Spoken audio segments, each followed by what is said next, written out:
Hey everybody, welcome to Motorcycle.com. Let's start this off. I want to tell you a little story. Picture it, it's the launch of the Ducati 1098 Streetfighter. I'm one of the lucky souls who gets to go to Spain to ride the thing at the Ascari circuit. I'm hyped about it. The 1098 engine is still today one of my favorite engines. You would think it would be just this masterclass of a motorcycle, a new line for the Ducati family, amped to ride it. And I get there, I ride the thing, and I don't like it. I'm not the only one either. It's kind of got this reputation nowadays of not being a very good motorcycle, really funky handling. You know, a lot of people tell you the same. It's just a weird handling motorcycle. The individual pieces on paper sound really great, but together it just didn't quite work out. Fast forward all of these years later, and Ducati relaunches the Streetfighter line, this time with the V4 engine. And I'm thinking to myself, really irrationally, and I'm kind of cautious about this bike. My last time with the Streetfighter didn't go too well. How's this one gonna go? Well, ladies and gentlemen, I have here the 2020 Ducati Streetfighter V4, and my experience with this bike is the complete opposite of what I experienced a whole bunch of years ago with the 1098 Streetfighter. This thing is an absolute riot.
Where do I even begin, right? Take the V4 Panigale, strip the bodywork off the thing, keep the wings, of course, and you've got just a monster of a motorcycle.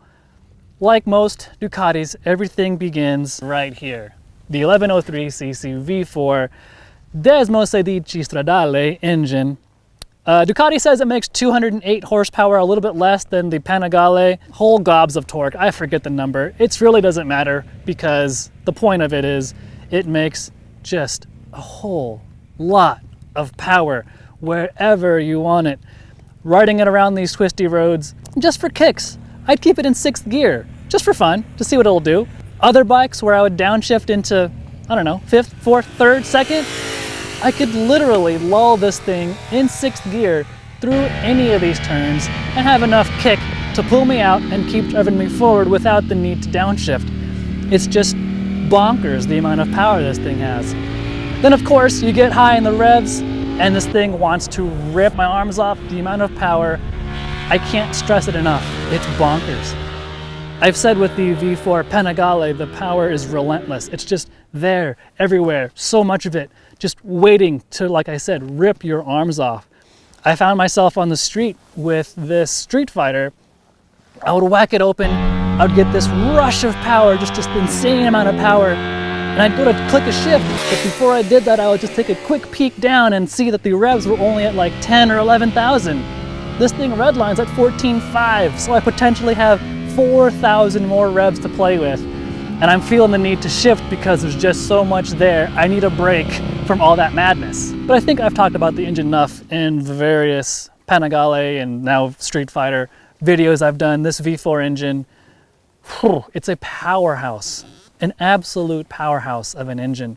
But power is nothing without control. Some tire manufacturer likes to say that as one of their taglines.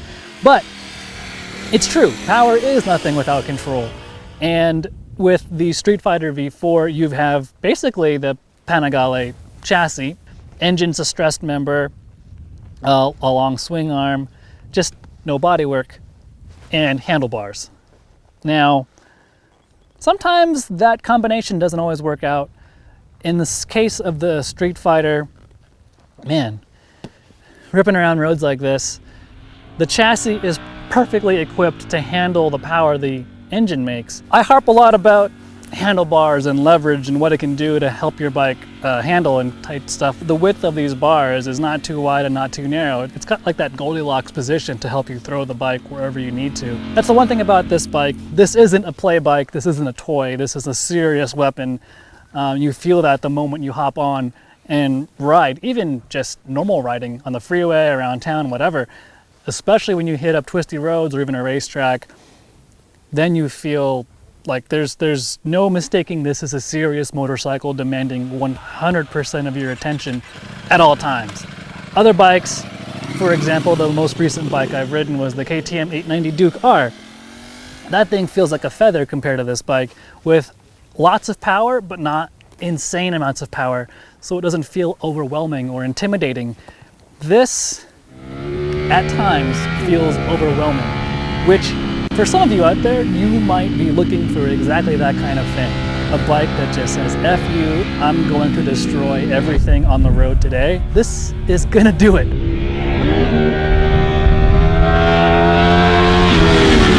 It is wild what kind of power this bike makes. But back to the handling. It's got a chassis that matches the power. So that means when you're coming up to a tight bend, you can jam the brakes, you can do your downshifts, you can feel confident knowing that both ends of the bike are talking to you, telling you, okay, let's take this turn.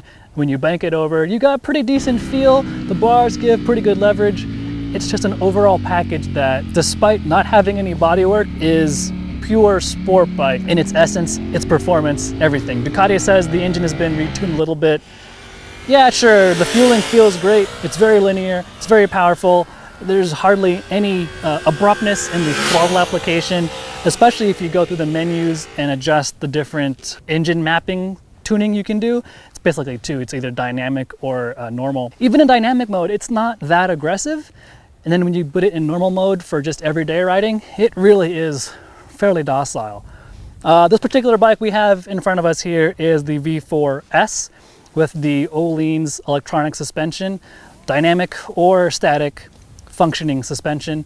Dynamic means it just adjusts on the fly to different settings and different conditions, whereas the static means you set it via buttons like you would a regular suspension with compression or rebound, whatever. Overall, I mean, dynamic suspension works great on a street bike on the street. There's all kinds of different scenarios you will face on a road, regular road, and it does a really good job of adapting the bike to meet those scenarios. On a track, I'd probably want to just have analog suspension and adjust it for that track and move on, but that's a subject for a different time. Back to what we have in front of us here, there's just a lot to absorb with the Streetfighter V4. Stylema brakes, 330mm rotors, excellent job of slowing down the bike. Of course, you got the Brembo radial master, Brembo clutch as well. You know, all those things work like you expect it to. A Brembo braking system with huge 330 discs, radial caliper stylemas. We harp on, and other journos have too, about how good that combination is. This is no different. Lots of power, lots of feedback, very linear in its application. Like the whole suite of Ducati Panigales these days, the electronics package is just next level, top notch. 6-axis IMU, Ducati traction control, Evo, what else? Wheelie control, slide control, launch control, quick shifter. I'm sure I'm forgetting a few things. A whole plethora of rider aids that work well together to help you just focus on riding the bike, because there's a lot here to handle. Speaking of rider aids, and something that's completely analog and not electric at all, I'd be remiss if I didn't talk about the wings up front. Do I feel a difference? No, but you know, it's not like I'm flying at 100 and whatever, 80 miles an hour, really feeling the difference a set of wings is going to make. So for the purpose of this exercise, on the street, these wings are largely aesthetic, but hey man, they do look pretty cool in the flesh. So you're probably not surprised to hear from me that the Streetfighter V4 is just one wild ride. It goes like stink, it handles well, it's just this all-conquering motorcycle. It's no surprise it was dominating at Pikes Peak earlier last year. To me, what's surprising about the Streetfighter is how docile it is just during normal riding. Just riding it from my house to get to these roads, hopping on the freeway, riding around town, just, you know, normal speeds, normal riding. The Streetfighter is actually a very docile bike. Barely any vibration. It'll lug around at 80 miles an hour in the freeway in 6th gear at like 6,000 RPM. And if you need to pass a car or pass something, just give it a little bit more throttle and away you go. The seating position is comfortable. The seat is pretty well padded, actually. Yeah, maybe that's more surprising to me than how wild this thing is how tame it is when you need it to be tame. You can just ride this like a regular motorcycle for all those other times you'd be riding around. It truly is surprising because when I've ridden the Panigales in the past, that bike tells you, I want to be on a racetrack. This is a no compromises situation. The Streetfighter, I haven't taken it to a track yet, but on the street works great, and I'm sure it'll destroy a racetrack too. Yeah, that's really surprising. This could be a very streetable bike for the average commuter. Well done, Ducati, on figuring out a package that could kind of do it all. So you've probably noticed I've come along this far in this review and not talked about heat, which is always a predominant topic when talking about Ducatis. Funny thing about this Streetfighter, there really isn't a whole lot to talk about heat-wise, and on the Panigale V2, the V-twin version of the Panigale line, that rear cylinder, that exhaust routing is right under your butt and it just roasts your legs like no other. Here on this Streetfighter, there's no heat to be blasting you. The fact that it's taken me this long to talk about it says it works really well. Of course, I couldn't get this far in a review and not talk about some things I don't like about the Streetfighter. For one, maybe the most glaring thing I don't like about this bike is the gas tank shape. Call me a Lorenzo, but it doesn't have a lot of bolstering to really support you when you're on the brakes or when you're leaned over. There's nowhere really for your legs to squeeze. There's nowhere really for your legs to latch onto when you're leaned over. I don't know, you could argue the price is quite a bit hefty. We're talking damn near 26 grand for this V4S. That's way out of my ballpark, but it may not be for you. Considering all that, for the price, you get a hell of a motorcycle. Of course, there are some really heavy hitters in this naked bike category. I've got to say, this is probably king of the bunch, but I haven't ridden them all at the same time to thoroughly find out, but this is one good motorcycle. So the Streetfighter V4 really is this Jekyll and Hyde kind of motorcycle. If you want a tame bike to do normal riding with, perfectly able to do that.